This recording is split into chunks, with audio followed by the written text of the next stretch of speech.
And we would like to start by acknowledging the Camaragal people. They're the traditional custodians of this land. And for tens of thousands of years, they have understood that balance between the land and its wildlife.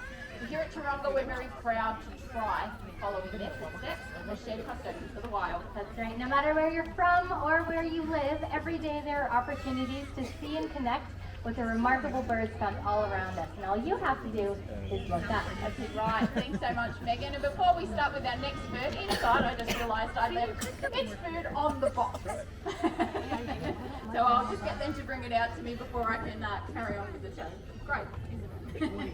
Thanks, Megan. Perfect. Alright, you know what? We're very lucky here in Australia with our bird life, but everywhere around the world you have that opportunity to connect. In fact, we're going to start this show off heading on a plane all the way to South America with one of the largest flying birds in the world. In fact, the ancient Incas of Peru believed that the sun is responsible for lifting the sun high into the sky.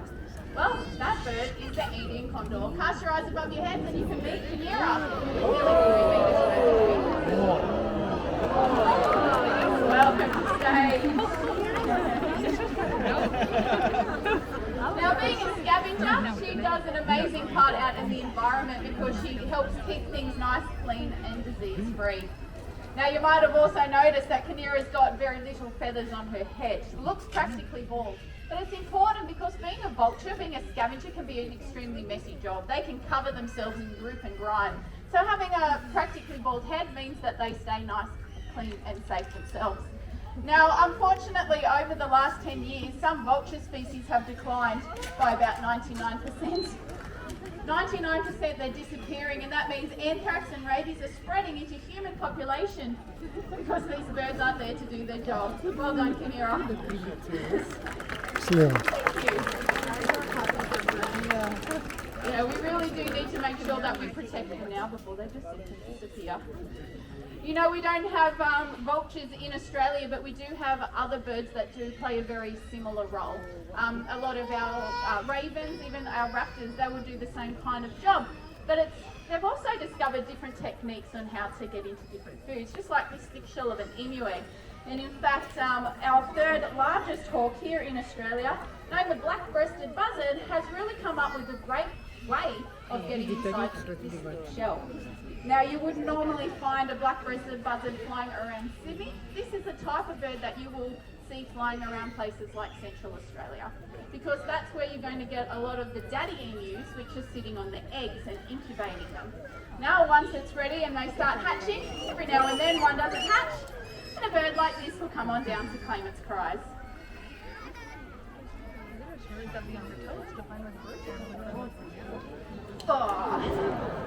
Now this here is Slammer, and as you can see, even with their beak and their feet, they still need the help to get inside this big shell, and this rock is a perfect rock for the job.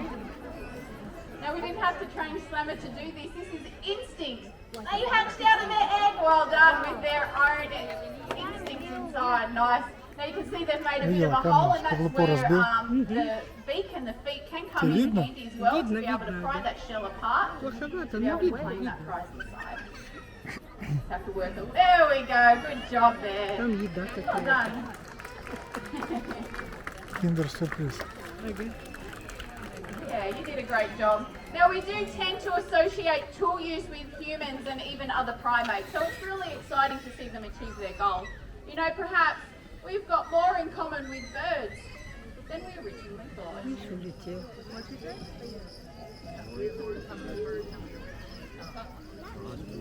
So the birds that we've seen so far are ones that you'll find here out hunting during the daytime. But what kind of birds do we think of when we talk about nighttime hunters? Owls. Yes, I've already heard a few of you already say it. That's right. We're lucky here in Australia because we've got 8 different species of owl. And the one that you're going to be introduced to is one that gets its name by the sound it makes. It's quite that similar of a dog barking. So if you ever hear a dog barking high up into a tree, just look up, because it could be one of these beautiful birds. Ну вот черная птица прилетела, она на кустах сидит. Это не та, это вот орел. Это сова. Do you ever get the feeling you're being watched with these big, beautiful eyes Oftentimes owls are the ones looking back at us in the country and also in the city.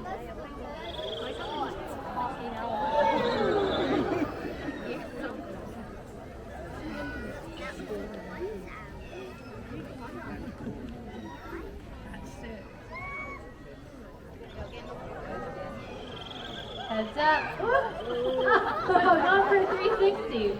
That's okay. We'll see if she wants to come down from the tree. All the people standing up, she was a bit confused. But this beautiful bird is Ripley, and Ripley is called a barking owl. Erin was alluding to it a little bit earlier. Let me see if I can get a good flight path. All the way down. Beautiful job.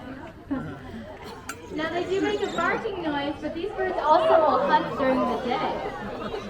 That's right, they hunt during the day because that's when their favourite food's around. You see, they will eat other birds. And with these big powerful feet, they'll even take down birds the same size as themselves.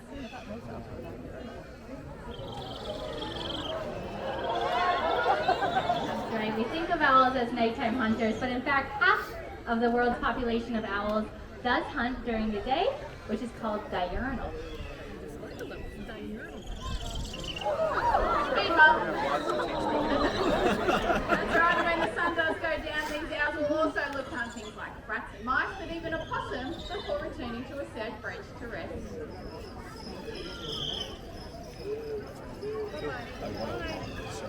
And fun fact, if you duck, they only fly lower. True.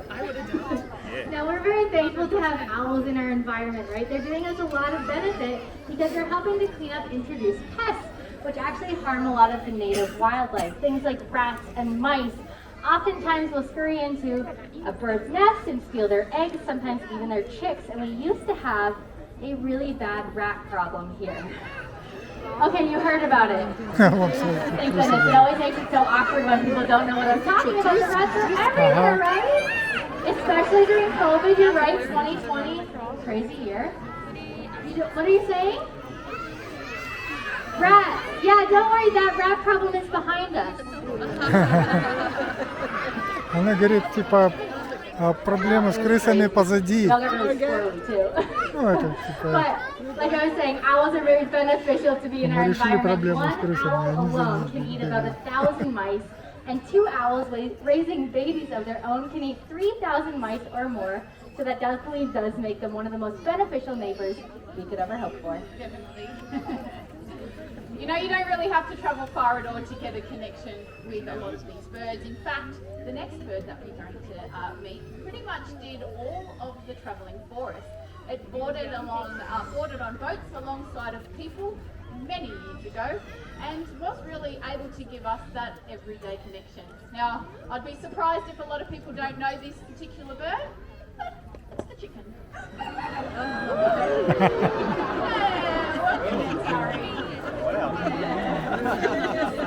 Now, Mentari is a red jungle fowl and he is the ancestor to every other chicken that is out there. Now, they have had a relationship with people for over 8,000 years.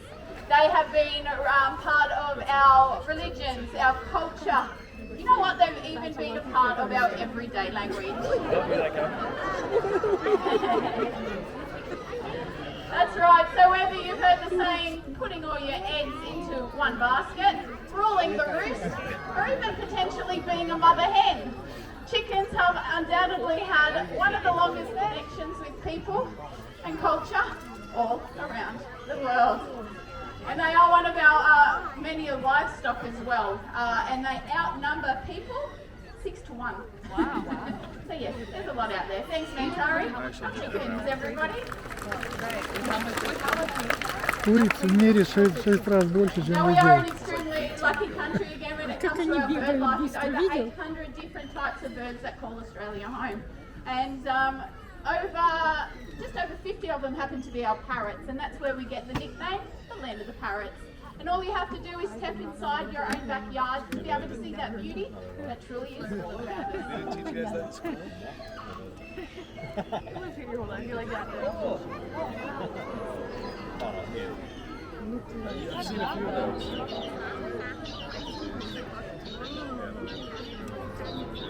The wild ones? Yeah. That are on the phone. Like,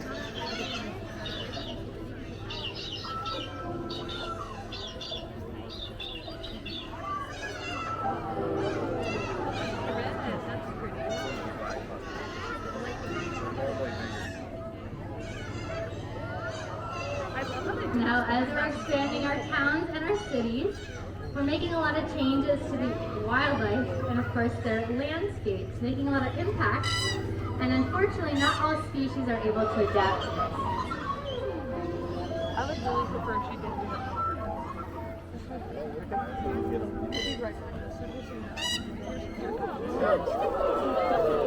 Species like this one rely on tree hollows, which are becoming harder and harder to find. But these tree hollows are very important to them. They use them as places to rest and nest, and also to raise their chicks in and thrive.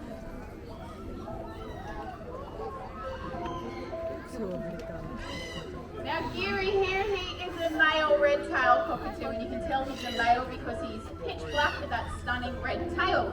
Now we don't have red tails in Sydney, but we do have a lot of other animals, from owls, microbats, even brush turkeys are still hanging around before. So it's really safe to say Taronga is habitat. Now for our next routine, we've already got 2 volunteers picked for us because you guys are going to help demonstrate that we too are part of this beautiful habitat.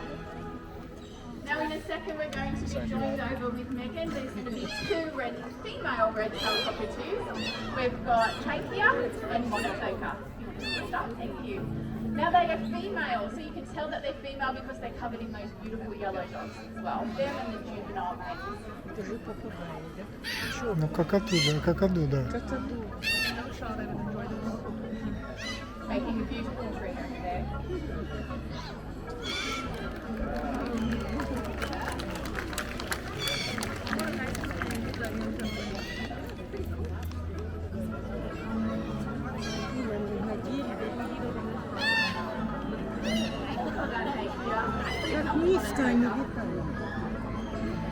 Now we were talking about hollow logs before and just how important they are. It can take over 150 years for one to form. So we really do need to make sure that we protect them now. Because we would hate to see a beautiful bird like this.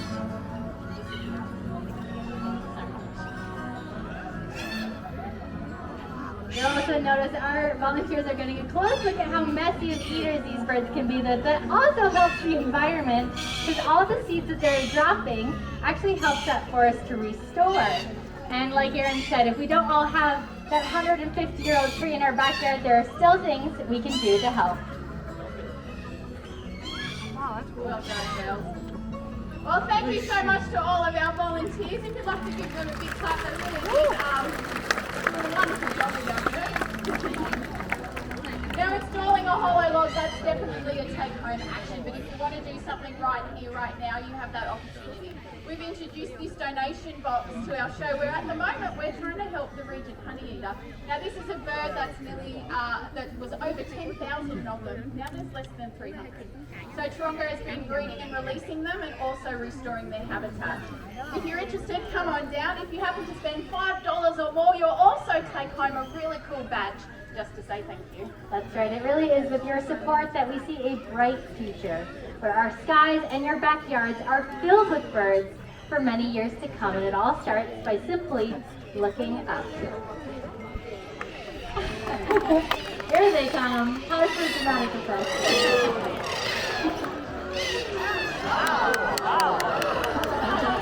Well, we would like to thank everyone for coming and watching the presentation, and we hope you all enjoy the rest of your day at Taronga Zoo. Thanks so much, everyone. Stay cool.